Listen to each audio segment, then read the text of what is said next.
Welcome to the Uninformed Fan and the Overreaction Monday. Who's bad? There's a lot of NFL teams that are bad, including my Chicago Bears, which we will be breaking down. A lot of good games, a lot of terrible games. We're here for it. Saturday, Sunday, jam-packed all day long with football. Tyson here with my good friend Jeffrey. We're here to break it down for you. I know Jeffrey is riding high. I feel like I just crawled out of a dumpster today. I'm gonna let you have your moment here, and then we're gonna get into it. Great weekend. Lots of fun. Great Sunday out there. Shout out to TJ and everybody who sets that up at Splitsville every year. It's a great time. It's become a little overwhelming with the amount of strollers that have been added to the situation over the years, because we start off with one, then two, and now we're at like 10 strollers there. So it's a lot going on. But man, just to get all the kids together, to get all the families together, to drink some mimosas and just enjoy each other's company, and celebrate this amazing game that God has blessed us with in terms of football on opening day. There's nothing like it, and what a day it absolutely was, Tyson Thomas. What a fucking day it was. Yeah, I mean, I woke up with great expectations, watched some shitty football, and then I felt like a donkey kicked me in the balls at the end of it. It was a great roller coaster of emotions. What up, Bob? I'm looking forward to hockey season. But here we are. Somebody posted that. They're like, what's the best part about opening Sunday of football? They said that I know that hockey season's right around the corner. Connor Bedard, baby, bring it home. Hopefully we're going to bring the Chicago sports up to a different level. I don't know. Here we go. We're here to break it down. NFL's got to be on deck first. Jeffrey, I'm going to let you take it away. The Tampa Bay Bucs go into Minnesota and shock the world, but you wasn't really shocked if you were listening to the show, because one Jeffrey called this a while ago. He said that Baker Mayfield offense was going to be humming. Didn't start off that way, but it sure ended that way. Jeff, your thoughts on your hometown team getting it done in Minnesota?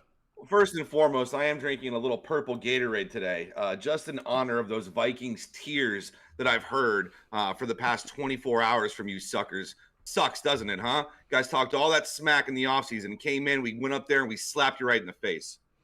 What's up, Richard? TJ, Marcus, welcome, everyone. I do want to say just real quickly on this game, I thought Baker Mayfield didn't look good in the first half. Middle of the second quarter, started to get it together. Listen, all we need to do is hit those quick slants. We need you to maybe get outside the pocket every once in a while. And the running game's terrible. I think we got to move on from Rachaad White. He looks bulky. He looks slow. He doesn't hit the hole very hard. And we all know it's about hitting the hole hard.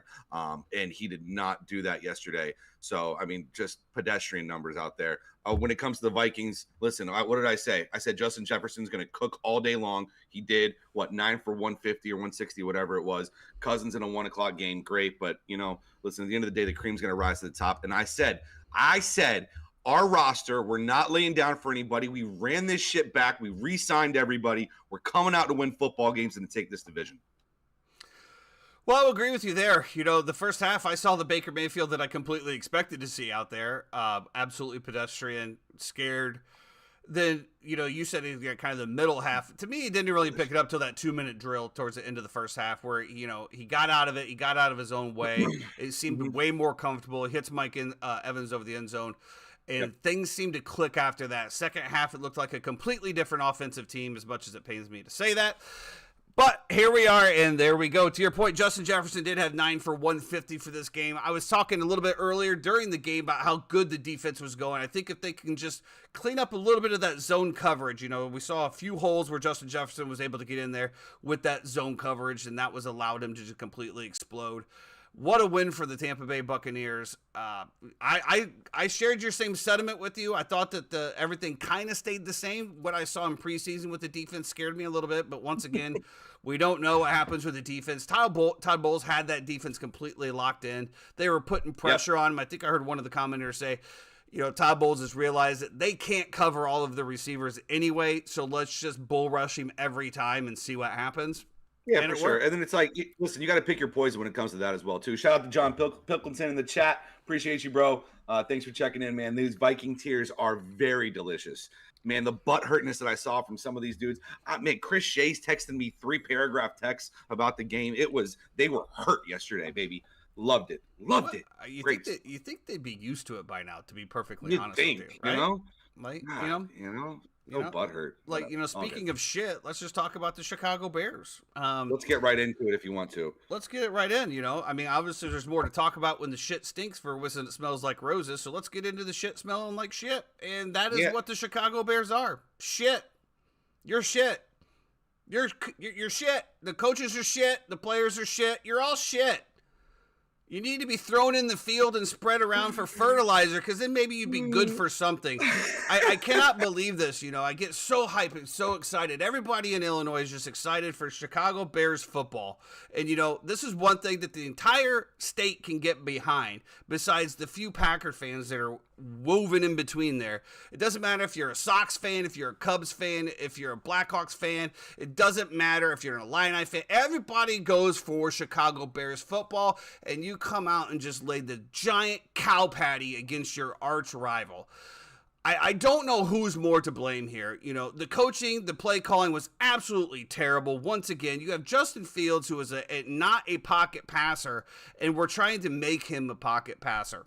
I don't understand it. I don't get it. He looked absolutely garbage.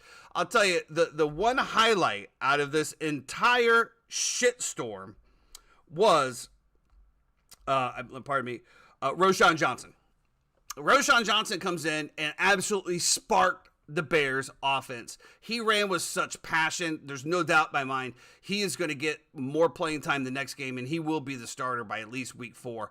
I'll tell you, it was embarrassing, man. I mean, watching the secondary, so many blown coverages, so many miscommunications from a defense that talks so much shit about taking the rivalry back from the Packers. I mean, wow.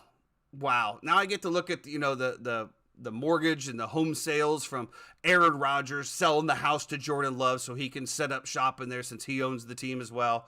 I can't take it anymore. I'm ready to burn everything to the ground. I don't know, man. I hate to say this. I don't know if Justin Fields is the guy. But, as I said before, I think the coaches have to play to his strengths. I don't know. TJ with the comment that Fields has every tool to be a quarterback except the throwing part. Great running back. kind of a key thing. Listen, I don't know how much of an indictment this is on the Bears. Like I said, I love the Packers. I've loved the Packers all offseason. I love Jordan Love all offseason. This has been my team. I'm pretty much attached to them now at this point. But that being said, I just think their roster is so good. Their offensive line, their defensive line, their secondary, their running backs. I saw Aaron Jones maybe tweaked his hamstring at the very end of the game. This game was on the side, so I didn't really see every play. But I saw Green Bay with the ball in their hands a lot. And I thought this was a big Jordan Love moment, because when you don't have Christian Watson, when you have Romeo Doubs who's banged up, when you don't have your full arsenal of weapons, and you're going into a hostile environment in a 1 o'clock game, how do you react? Do you still look comfortable? Are you still Joe Cool in the pocket? He was the entire time. Big things ahead for the Green Bay Packers this year. Romeo Doubs looked great for being injured. I mean, 2 touchdowns. I mean, I don't know, dude. I don't know. I don't know where the next Bears... week's going to be fun. Bears, Bucs in Tampa next week. Uninformed fan, live on site. We're talking to people on the streets. We're going to have a great time getting there early, doing some tailgating. Make sure you tune in on the IG Live. We'll be live out there. It's going to be a great time. Yeah, I'm sure pregame will be fun. Will be. I'm sure pregame will be fun. Yeah, I don't know. Like I said, my last take on this, I see a lot of comparisons between the Florida Gators and the Chicago Bears. Once again, we wanted to see some type of improvement, right? We wanted to see a little bit of step forward. We saw a step backwards. What I saw is, once again, a team that was completely unprepared, completely unmotivated, and completely uncoached going into your rivalry game with your biggest.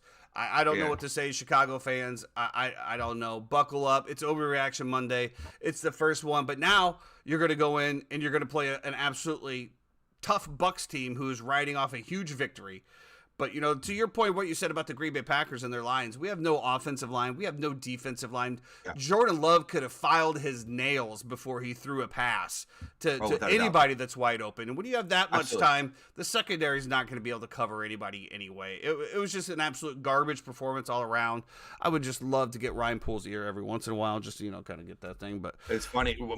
Our good friend Ricky Lacey with the comment that the Bears should draft Shedeur Sanders out of Colorado. And listen, Ricky, if we're going to talk about Overreaction Monday here, one thing's for sure.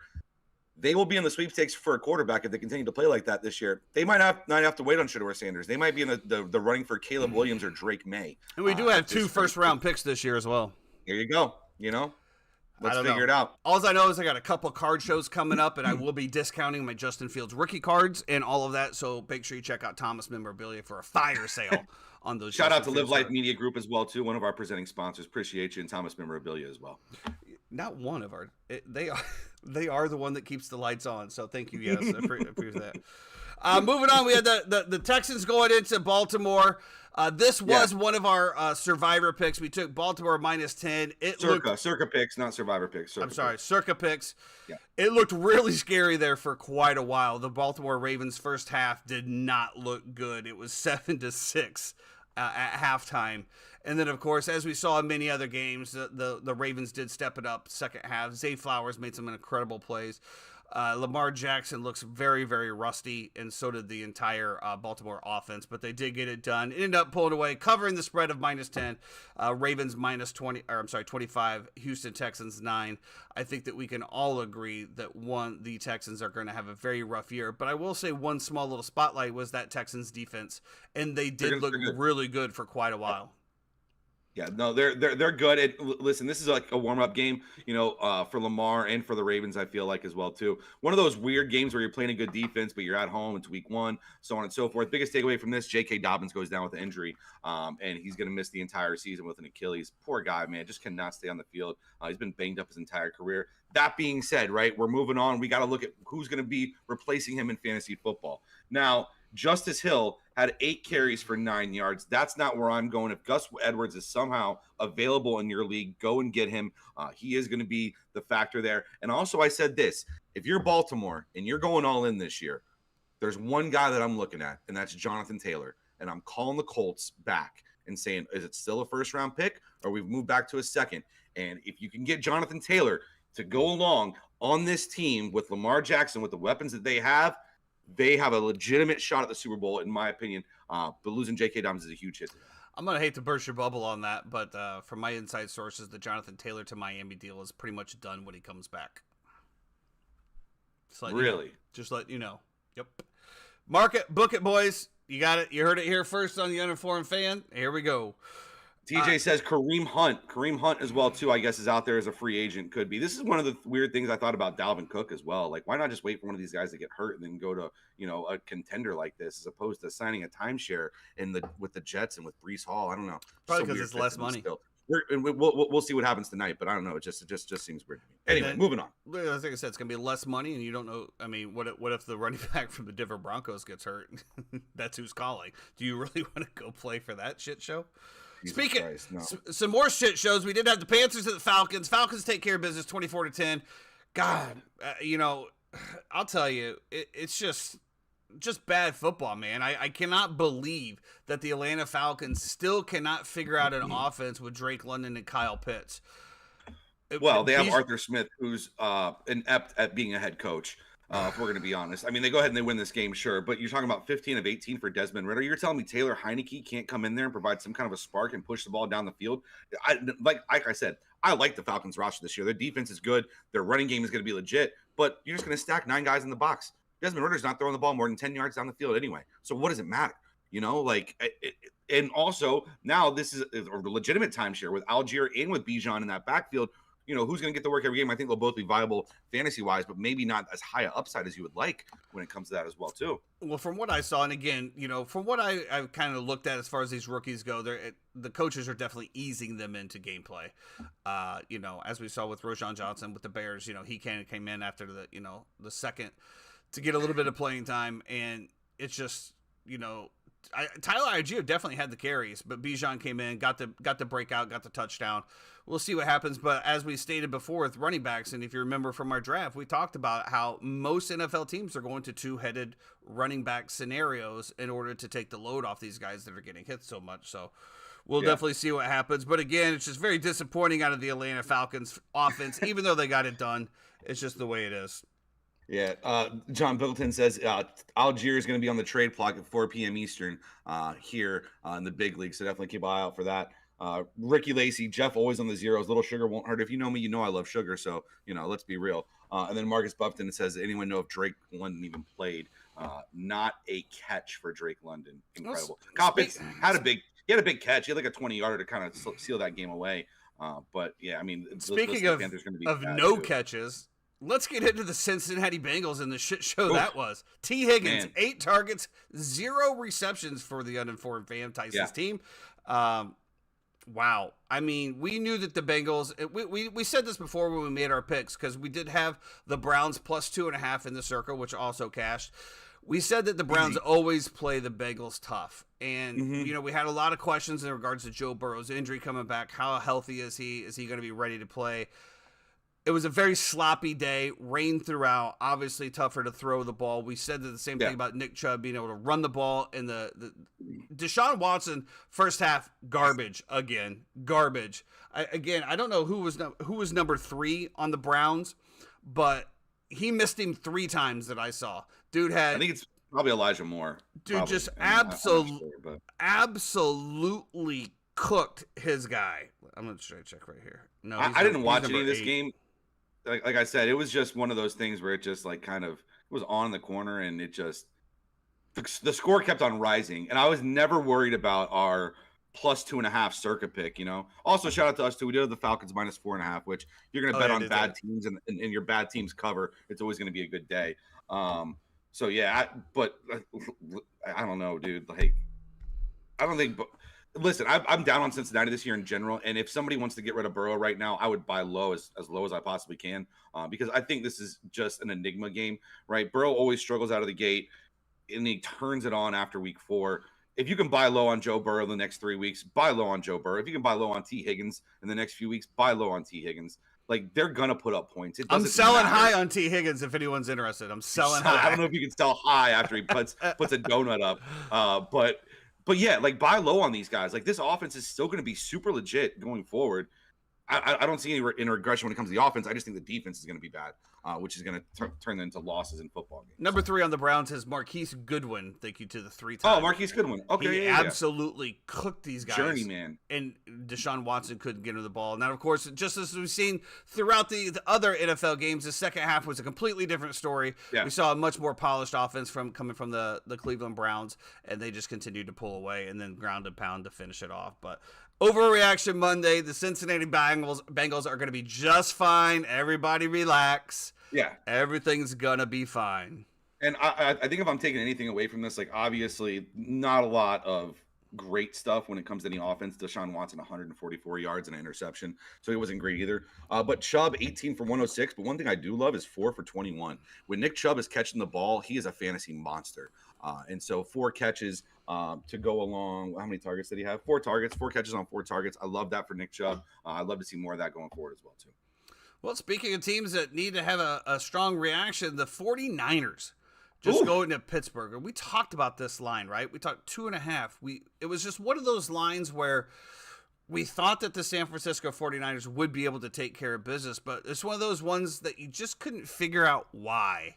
Why was it at 3, and why is it moving, towards the Steelers? Yeah. But wow. Jeff had always had questions about Brock Purdy and the glass slipper.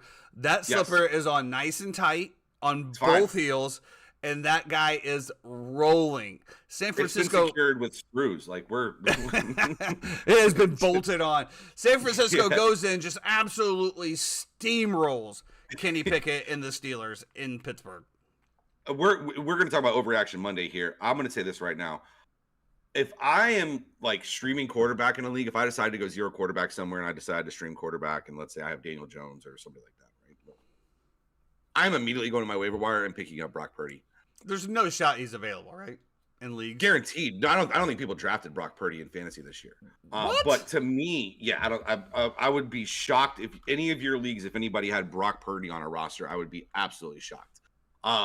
Brock Purdy, that glass slipper is made of plexiglass, homie. Like, that shit is indestructible.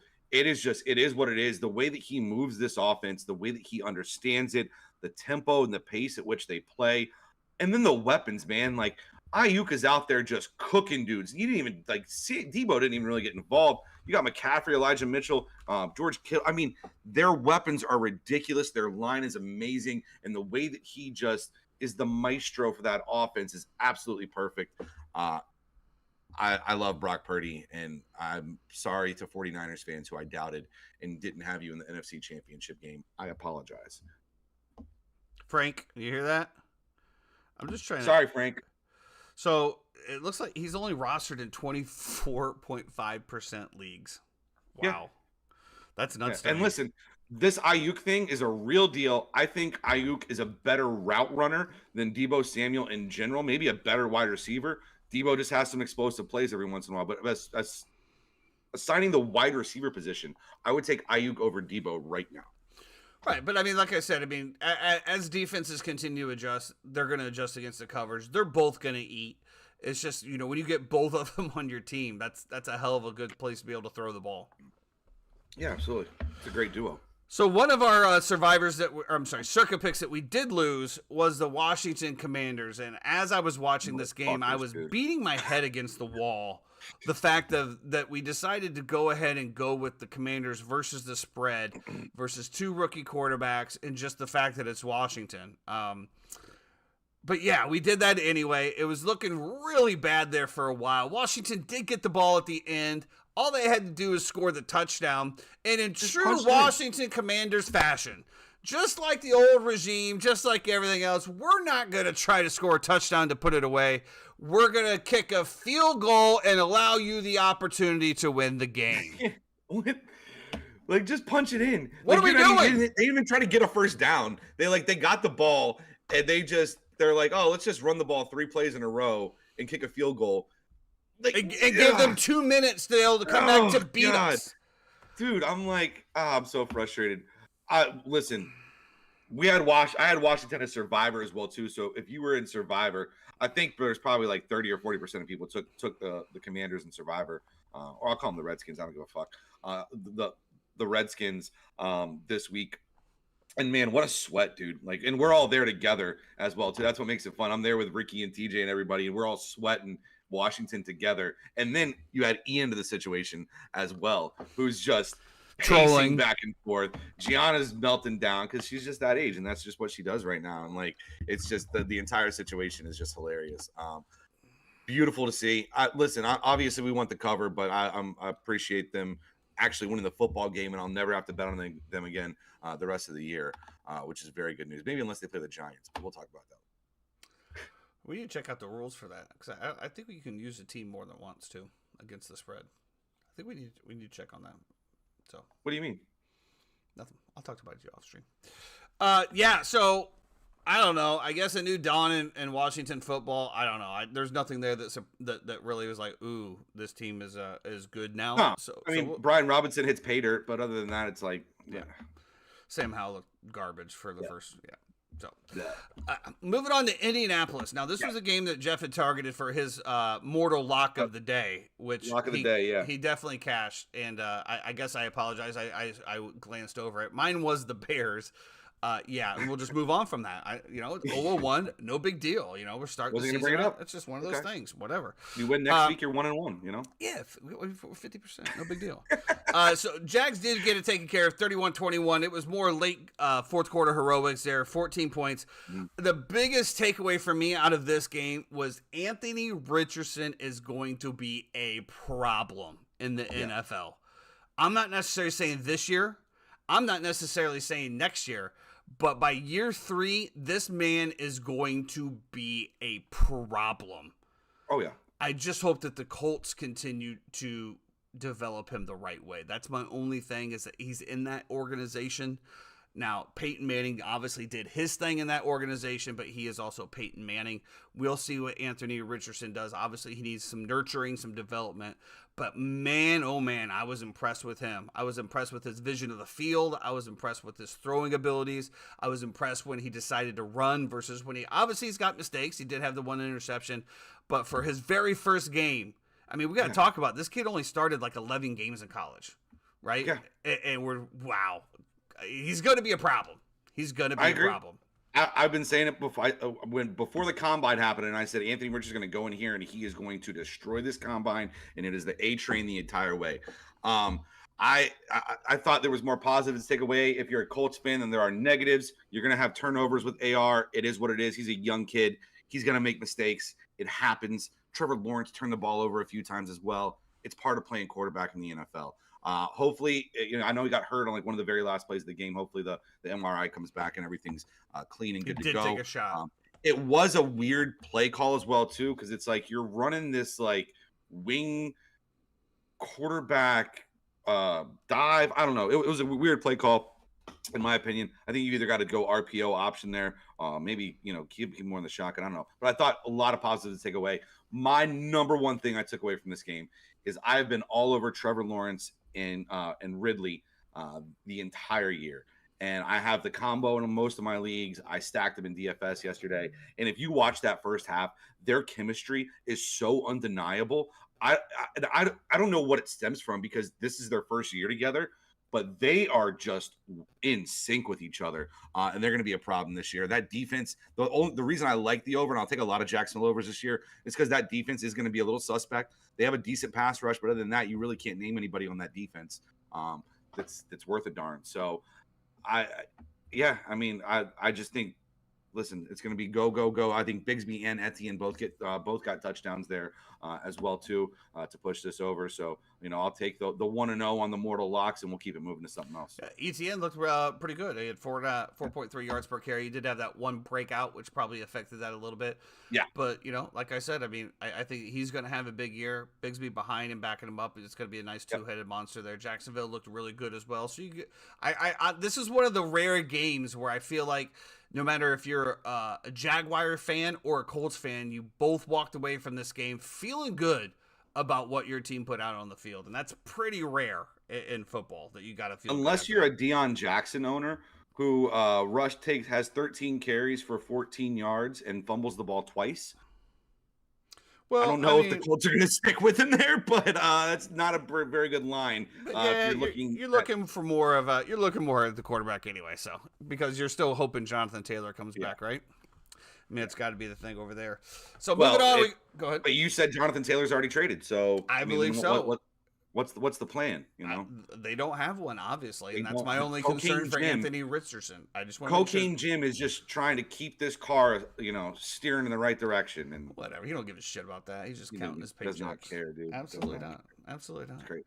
Speaking a city that does care about football, the dirty South, the New Orleans Saints. The Tennessee Titans go in there, and what a shit game this was to watch. Woo! Barn burner, 15-16.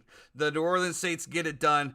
I was very high on the Saints for what I saw from preseason, and then I watched this game, and I'm very low on the Saints now. It just goes to show that, preseason is really just nothing.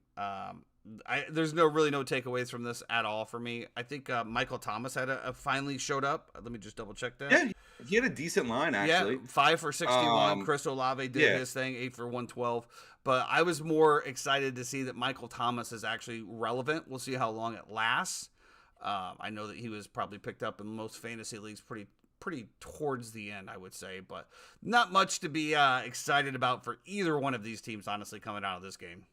Interesting too, because Derek Carr does throw for 300. So a lot of times in fantasy, we're just looking at players who are going to hit bonuses for us, because a lot of times it's going to count just as much, if not more, than touchdowns. So you're talking 300 yards, you're talking 100 yards receiving, different stuff like that. 300 yards from Derek Carr. Olave. I saw Olave limp off at the end. So I do want to keep monitoring that situation to make sure he's okay and make sure it's not something nagging. If you're Tennessee, yeesh. 3 picks for Ryan Tannehill, a block punt for the New Orleans defense as well too.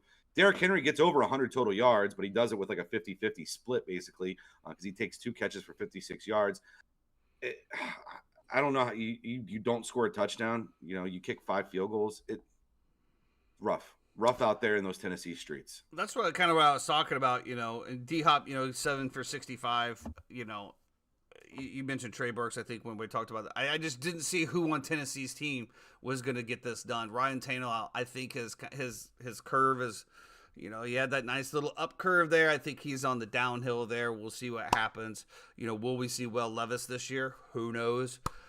I don't know. I mean, outside of your head coach, I don't know what you got going for you in Tennessee, but at least you have that. Chicago doesn't even have that. So here, love Rabel. I mean, you got to think about what you got. Some more bad football. It seems to be the key. Sean Payton and Russell Wilson cannot get it done. And if you remember the last show, I said I liked the Raiders here, and I thought it could be sneaky if they even got a win here. So, I kind of saw it coming just because, I don't know what to expect from Denver and Sean Payton, and they gave me absolutely nothing to change my mind. God, man. Like you said, Colorado's done more for the state of – I'm sorry, Deion Sanders has done more for the state of Colorado than either one of these guys. What just a pitiful game. Pitiful game. Yeah, terrible game. I don't know what else to say. I mean, there's really nothing. The only good part with this was Jacoby Myers with 9 for 81 with 2 touchdowns. Definitely has a connection with Jimmy G. However, he got absolutely leveled.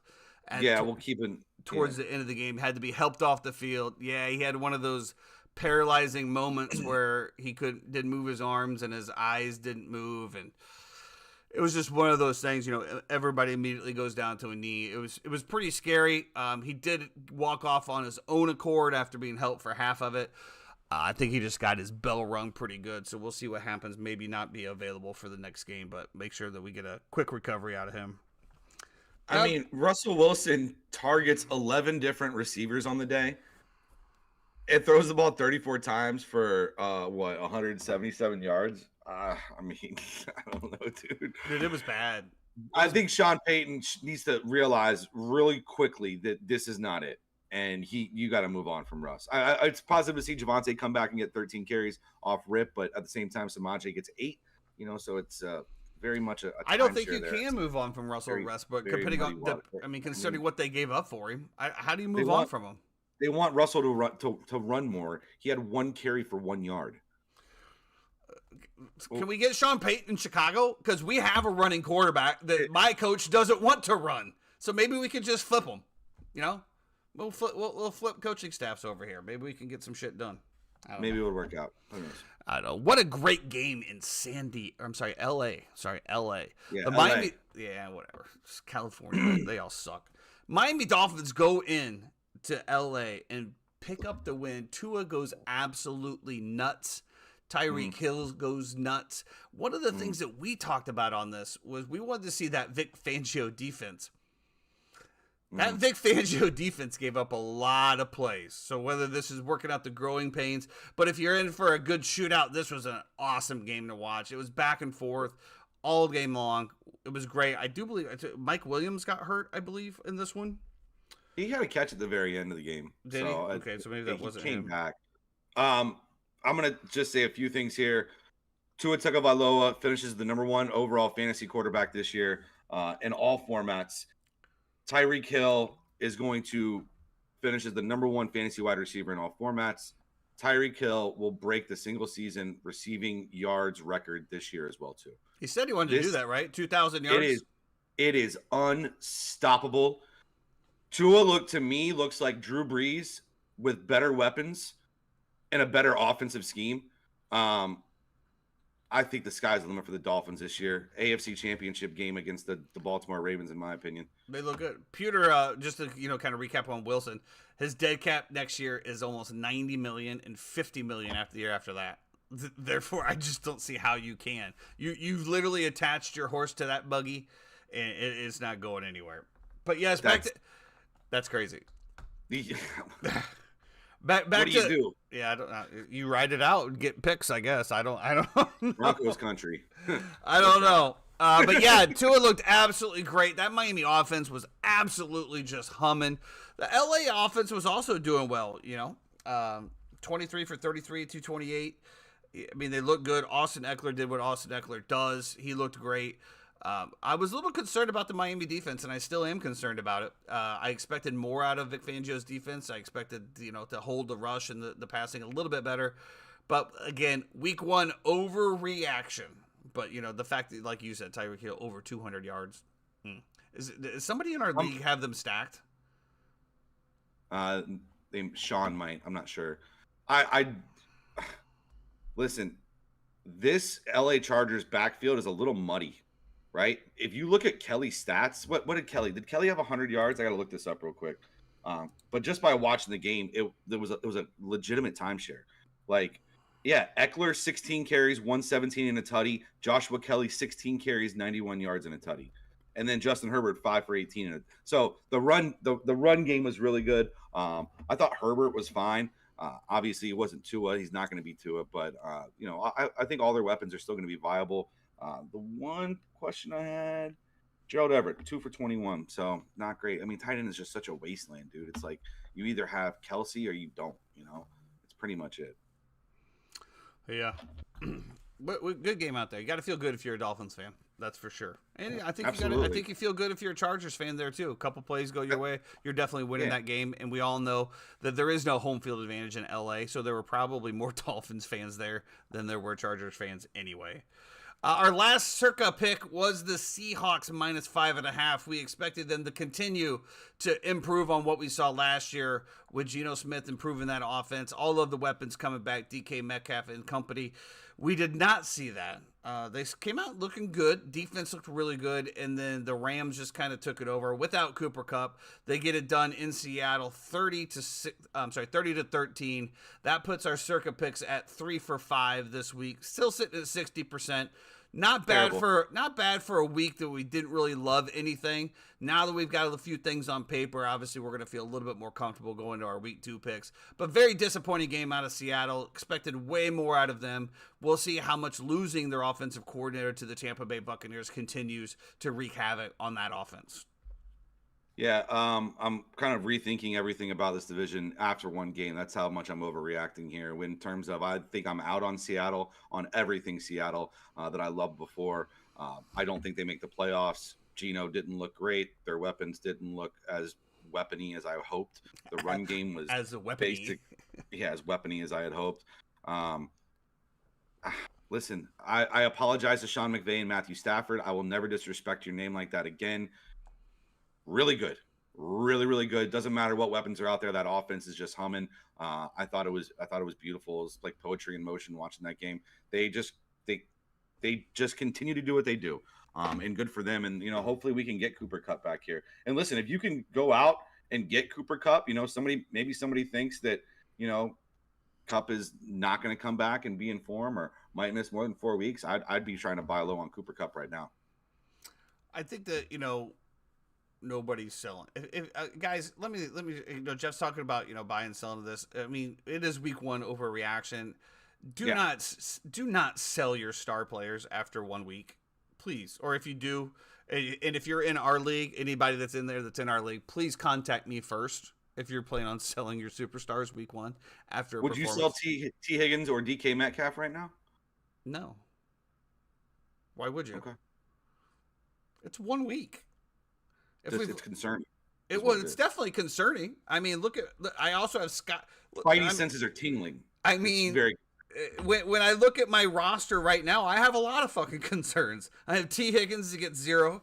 I got DJ Moore that gets 3.5. I got Sky Moore that gets 0.4. So yes, I have some serious concerns about my lineup. But on the same token, I got Jacoby Myers sitting on my bench. They got 24.5, and then I got Roschon Johnson sitting back there. They got 14.5. So, there's always going to be plug and plays, but you got to let this season ride out. I would say at least week 4. By week 4, if your players are not performing to the level that you think, then it's time to start shopping. I'm going to say this is I'm somebody who, as soon as I get information, I like to act on it. And I'll act on information during a game if I don't like what I'm seeing. Trust your heart, trust your eyes, trust your senses, and act quickly. We saw that out of your Jonathan Taylor draft pick. What do you mean? Going with your heart, going with your gut. And speaking of going with your heart, we saw the GOAT back in Foxborough to be honored at halftime. I played fantasy football to win the last 3 weeks, not the first 3 weeks, okay? So I don't mind taking Kamara or JT, and maybe you go 1-2, and then you get amped up and ready to go and ready to win the playoffs. Because you know what? The proof is in my pudding, sir. That came out weird. Well, we have been talking about shit a lot today, so I mean, Move on. Let's talk about I the guess Eagles. we can always dissect that. But going back to Foxborough, the GOAT quarterback was honored at halftime, who didn't seem to do his hair. No gel in the hair, which was kind of weird. I Definitely. was done. Also, it was raining. Oh, You that know, probably you know, he probably got wet. Yeah, yeah. as somebody who has hair, I can tell you that it's tough sometimes when you have product in your hair and it rains. It Yeah. literally just takes the product right out. So Yeah, believe it or not, I used to have hair. I I don't know, believe it. crazy. The Eagles get it done. We talked about this line a little bit. Patriots at 4.5. We thought it was a sneaky line. We thought it was just one of those things. Well, the Eagles come out, score 16 points in the first quarter. It's 16-0. Everybody's sitting back and be like, this is over. The defending, Super Bowl runner-up, whatever you want to call it, Yeah. are exactly who we thought they are. They're going to continue to roll. And then Yeah. old Billy Belichick and Mac Jones come in and sneak 14 points in the second quarter. They're only a 2-point game going into halftime. We're like, oh, shit. Here it is. Can they pull it out for TB12 on their homecoming? They came pretty damn close, but they definitely could not. 25-20. The Eagles continue to win, continue to roll. I think I like to see a little bit more out of them, obviously, but week 1 tune-ups are all that it is, and they got the win, and that's really all that matters. Yeah, this is another one of my unders that I loved. If you watch the first quarter, it didn't look great, but ends up I think comes in by the hook. I think there's a couple reactions that I had to this initially, and that it was I don't. 43.5, so that hit the over. I think I had it at 44.5. So like I said, the hook came in. Oh, sounds like you got a good line. I did have a good line. Anyway, what I was going to say is that I think this is an indictment. I think both things can be true at the same time, right? I think Philly is going to not be as good as they were last year. We do expect a Super Bowl hangover. I don't think that offense is going to be as potent. That running back room is a mess. It looks like they trust Kenneth Gainwell more than they trust anybody else. Nobody really ran the ball well. I think Jalen Hurts is not as good as what we think he is, but he's great when he gets out of the pocket. I'm out on Philly. I have been out on Philly. And also, I'll say this about the Patriots. I think that the Patriots are a little bit better than what we might give them credit for. I think that defense can play a little ball. I think the Kendrick Bourne thing is very, very real.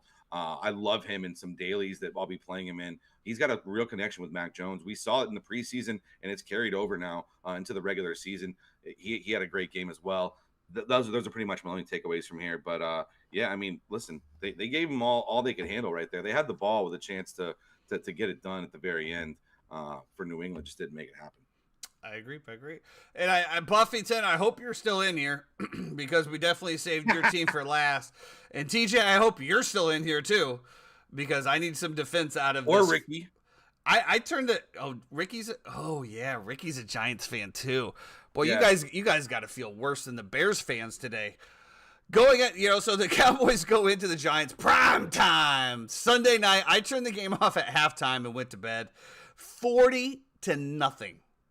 You put up a goose egg. Is everybody getting fired in New York this morning? I mean, No. Is anybody? I mean, we I kind of prefaced this a little bit in the pre-show. I watched a little bit of it. I saw Saquon Barkley drop a big ball early in the game. And it always just comes to my mind when somebody holds out for a contract or says that they deserve more money than they're getting, and then they make an error. It's always just one of those things that you look at and you're like, yeah. He's not doing it on purpose. It just doesn't matter. Doesn't matter. You're getting paid. Cowboys defense, great. I mean, listen, you get 2 touchdowns in the first 10 minutes of the game. I had the under here as well too.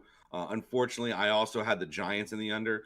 So kind of a push there. But man, I thought, and there was another point where it's like 23-0. You're like, okay, like they move the ball so well the first drive. They get all the way down the field. Like you think they're going to score a touchdown. Giants are going to start off hot. Here we go. We love the Giants today. This is going to be a great play. And all of a sudden, a penalty happens. You're backed up. Field goal, blocked, touchdown, ball back, pick, touchdown, and then all of a sudden it's quicksand. I sent that out. Here we go. If you watch I love the replacements, right? The replacements is all about, if you haven't seen it, Keanu Reeves, but he's a guy who plays Shane Falco in the movie or whatever. But they basically, the NFL players go on strike and they bring in all the replacement players. Excuse me. And the one thing I love, and I always remember this scene, is they ask, "What's your biggest fear on the football field?" And Spiders. his biggest fear is the one guy says spiders, but then they preface it. Gene Hackman prefaces it to say on the football field. By the way, when you watch that scene, that cast is crazy. The amount of different people that are in there. I didn't read like that. John, the Star Wars. John Favreau. I didn't realize he was even. I don't think I've ever watched that movie from start to finish. It's always been like on a movie channel, and I've kind of picked it up like halfway in or something. Oh, it's so good, dude. He's got the love. Anyway, great flick. I love it. But anyway, this ad is just killing me. Anyway, in the scene, he talks about quicksand is his biggest fear, and this is what I felt from the New York Giants. It was like everything that you tried to do to pull yourself out of this situation, it just completely backfired on you. I thought, listen, Tony Pollard didn't run the ball that great. Dak was okay. He had some big plays. Brandon Cooks is definitely going to be a thing this year, without a doubt, especially if they get into a game where they have to throw the ball and be in a shootout. I love Brandon Cooks. He looked really, really good as well. From the Giants, you can't really take anything away, right? As somebody who has a Saquon Barkley, Daniel Jones, and Darren Waller stack, this was not great for our fantasy team. But better days ahead. Better days ahead, Giants. It's got to get better. It's amazing to me that the Cowboys put up 40 points and the under still hits. Yeah, under came in. That's nuts, dude. That's nuts. Nothing. Well, keep your head up, Giants fans. You're with us with the Bears fans. Times are tough, but you know what? We can only go up from here, right? We can only go up from here. Even if we play like dog shit again next week, it's the status quo. We expect it. We can only go up from here. I will say, though, I feel like the expectations from the New York Giants were a little bit higher than the Chicago Bears this year. You get the Jets next week, too, so they're easy money. Listen, the Bills are going to whoop up on them tonight in Monday Night Football. I'm telling you right now. Here we go. Let's get into it. We're talking about the Buffalo Bills versus Aaron Rodgers, that bad man in New York tonight. September 11th ceremony as well. In New York. And Jeffrey has already put it on record. Go ahead and finish your statement there, Jeffrey. Buffalo Bills are winning by 10 points tonight, at least. Double digits. Double-digit win for the Bills, in my opinion. I don't think we listen, that defense is good in New York. That defense is good. However, I like a number 2 tonight. Give me a Gabe Davis anytime touchdown scorer tonight on the other side, because you know that Sauce is just going to follow Stephon Diggs pretty much most of the time. I love Gabe Davis here. Let's see what James Cook, if he can get cooking as well too. I got both those guys in some of my lineups here. My biggest issue is going to be defensive line against offensive line for the Jets. I don't think Aaron Rodgers is going to have enough time to be able to throw the ball. I think the defensive line will be able to get home and get to him and disrupt him enough to cause problems, let's say, for Rodgers. And I think this is the first domino to fall in Rodgers becoming unhappy in New York. He's been great. He's been the perfect teammate. Let's watch very closely tonight and see when things start to unravel how he continues to react. Well, everybody knows my feelings on Aaron Rodgers. I think I've made that pretty public. However, I did watch the interview with him and Aaron Andrews yesterday before the pregame. And I'm going to go back and watch Hard Knocks.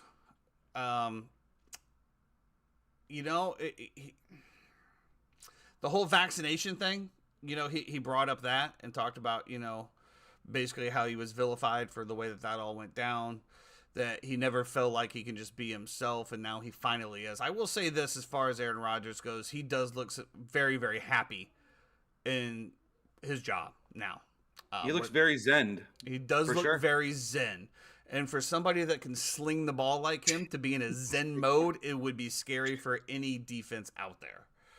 So, as somebody that has Aaron Rodgers and Garrett Wilson stacked going up against somebody that I got to put up a bunch of points with, I am down, let's see here, I am down 14 points.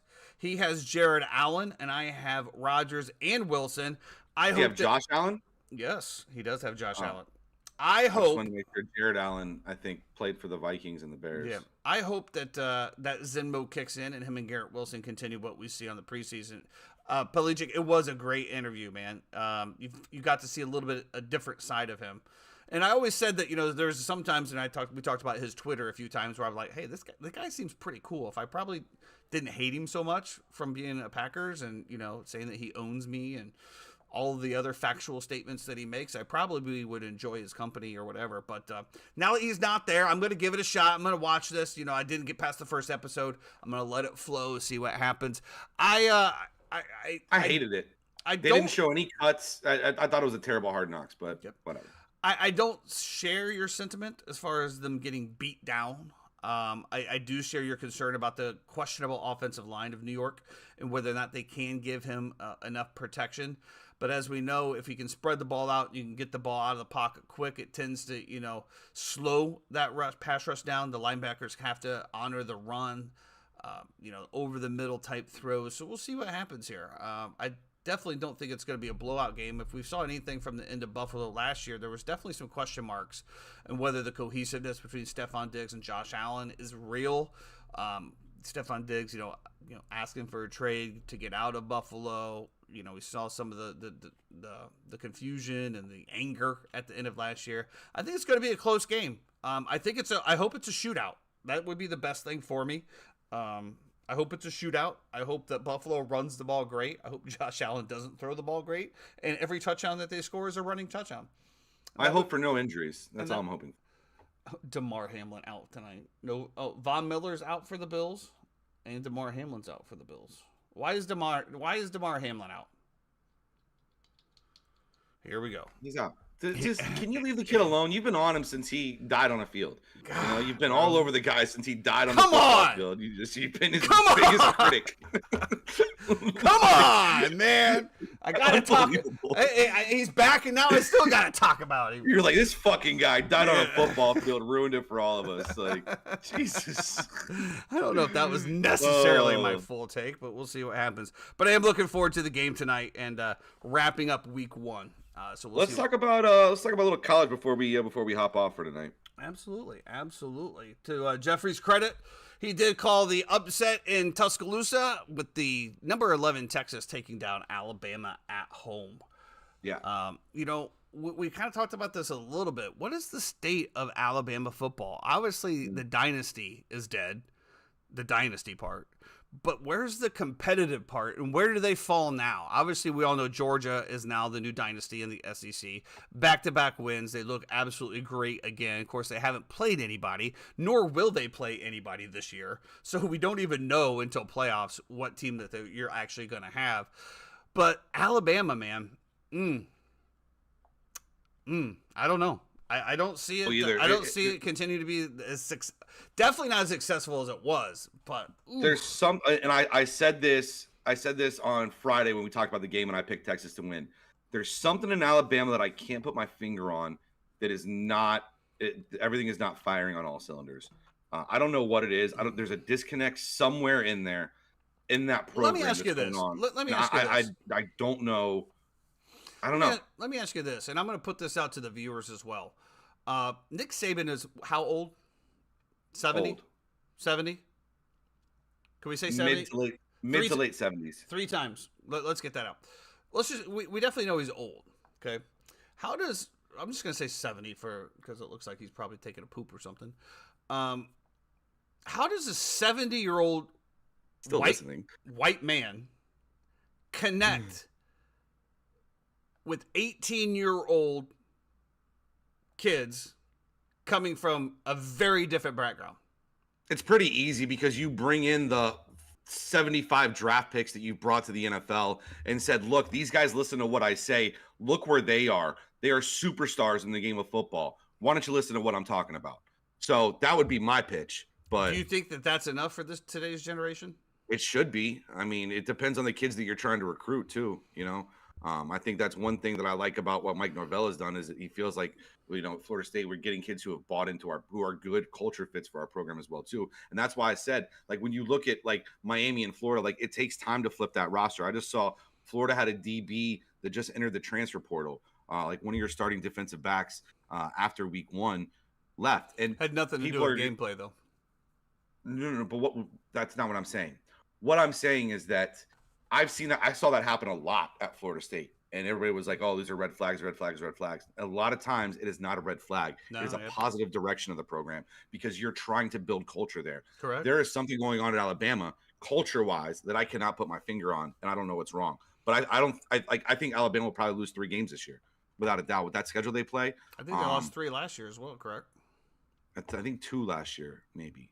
I think it was 3 because two would probably still get them in the playoffs with that. Remember, schedule. it was the argument about TCU getting in, and remember Nick Saban made the comment about how we'd be favored 100 times out of 100 in the game against them, and blah blah blah. Who cares? You're talking about. I just look at it this way: as football, you know, I think that coaching requires multiple connections with your players, and I just don't see how a 72-year-old man can connect.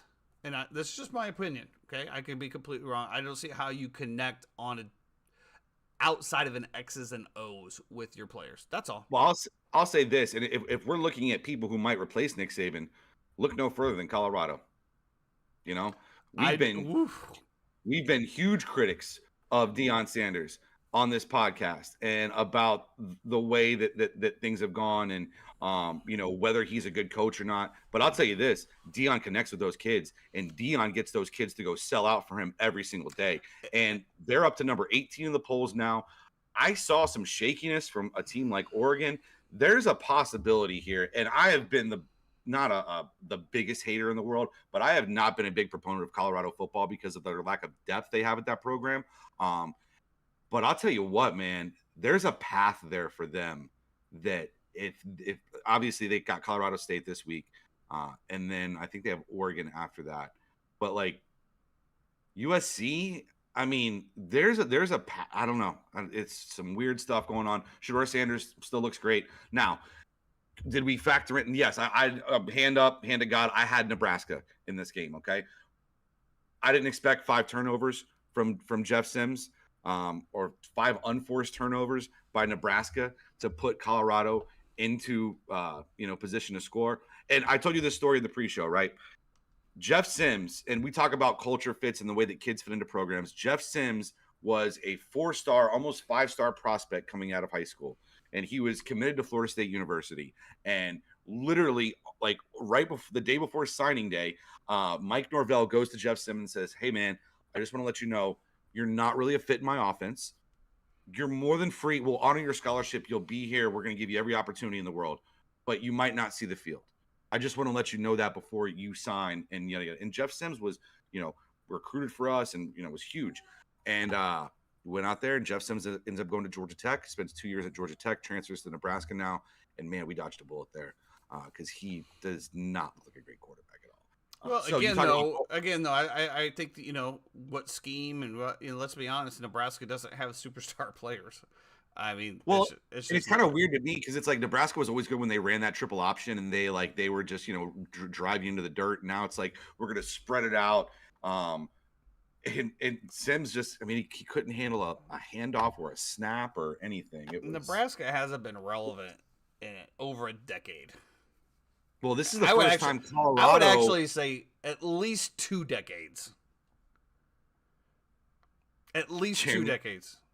Jeremy says, "Can we please get off the Colorado nutsack and please not have every pregame show be in Boulder for back-to-back weeks?" I think they're back there again next week against Colorado State or something. So, Saban will be 72 on October 31st. So, well, we talk about that. It's just it's the hottest topic in sports of what he's done and the fact that he's been able to turn that around, and everyone is glued to the TV.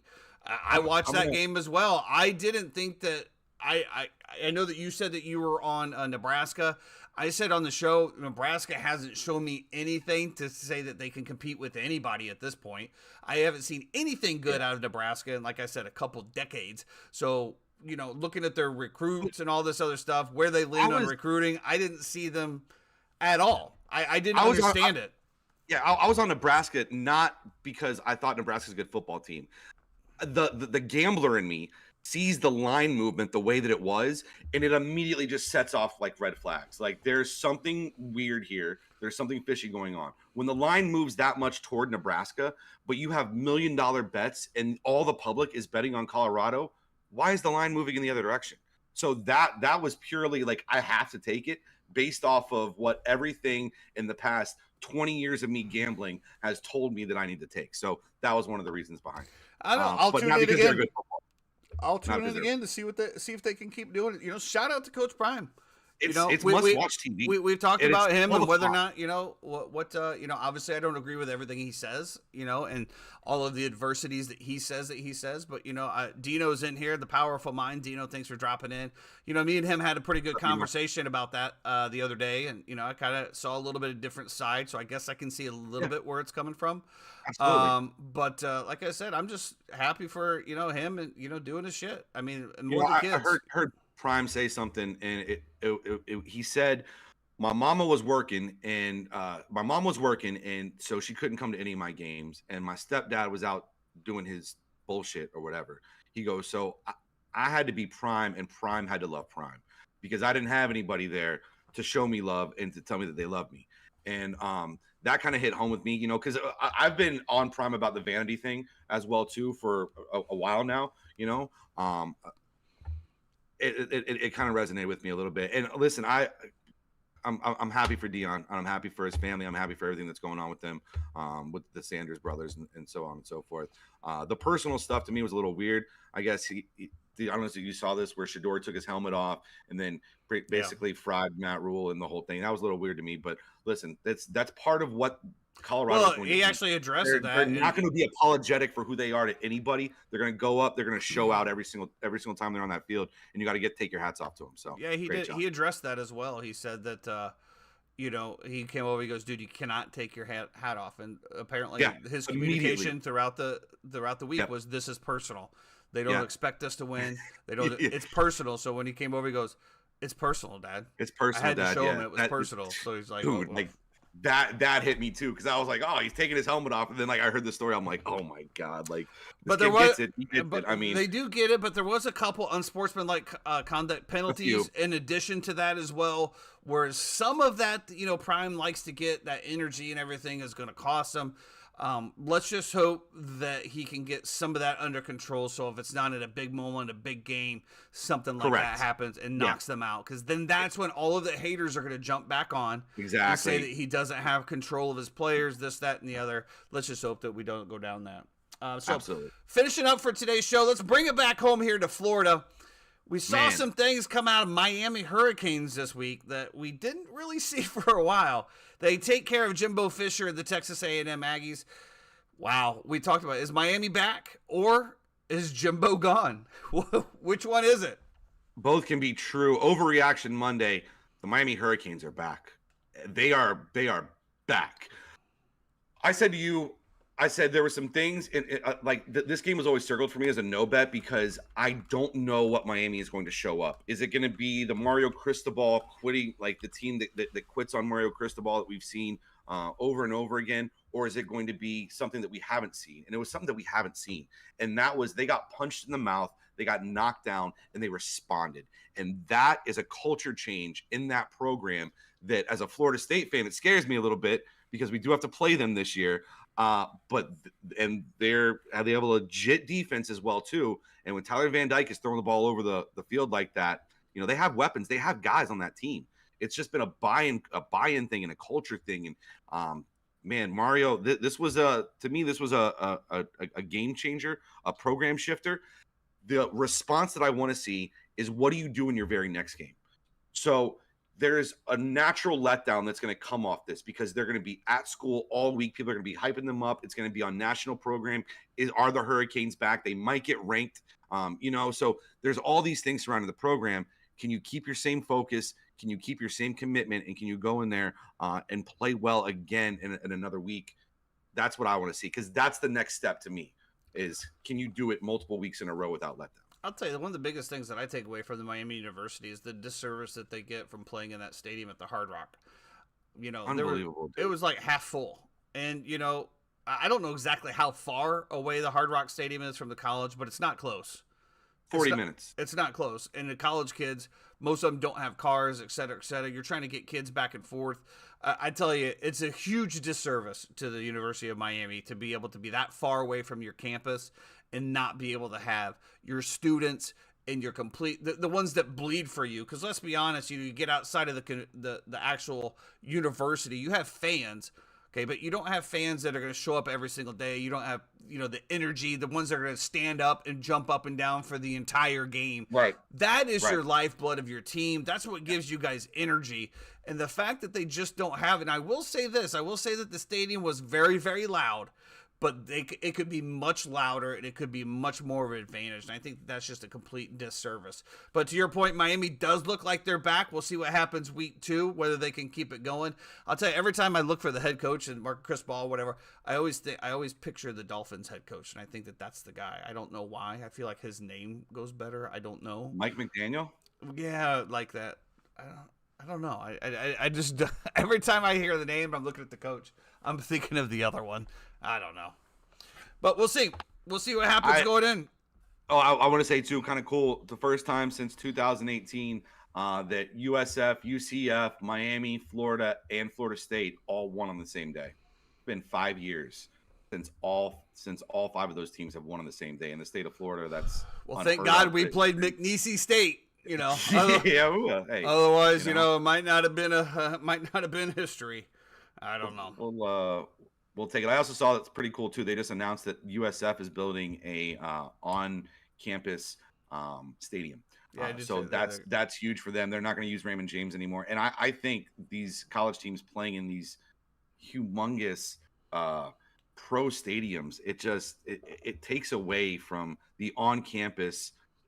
Going to Florida games and like going to Florida State games, like parking, walking up, being on campus, being local around all the bars and everything that are around there. Like there's nothing like it. There is nothing like it. And when you look at most of the college stadiums, especially the bigger ones, there's actually more seats than there are in pro stadiums. That's how crazy it is when you give your fans the opportunity to be able to get there and travel well. Like I said, I don't know exactly how many student sections that is at the Swamp, but I would think it's somewhere in the neighborhood of 10 to 15,000. When you think about that being able to, anywhere from $10,000 to $20,000 or 10 to 20,000 seats just for your students that are bleeding for you out there. That's just a huge advantage, and I think that you take that away when you have to travel. So shout out to them as well for coming in. That's going to do it for us here at the Uninformed Fan for our Overreaction Monday. We'll see what happens the rest of the week. We'll be back Wednesday for a little bit more of a recap of our Monday Night Football. We'll also Gap Wedge Wednesday back. We'll also look at Thursday game, and then we will have the Gap Wedge Wednesday boys on here to continue their amazing run in the PGA field. Until then, take care of yourselves, take care of each other, and everyone have a great Monday. Be great.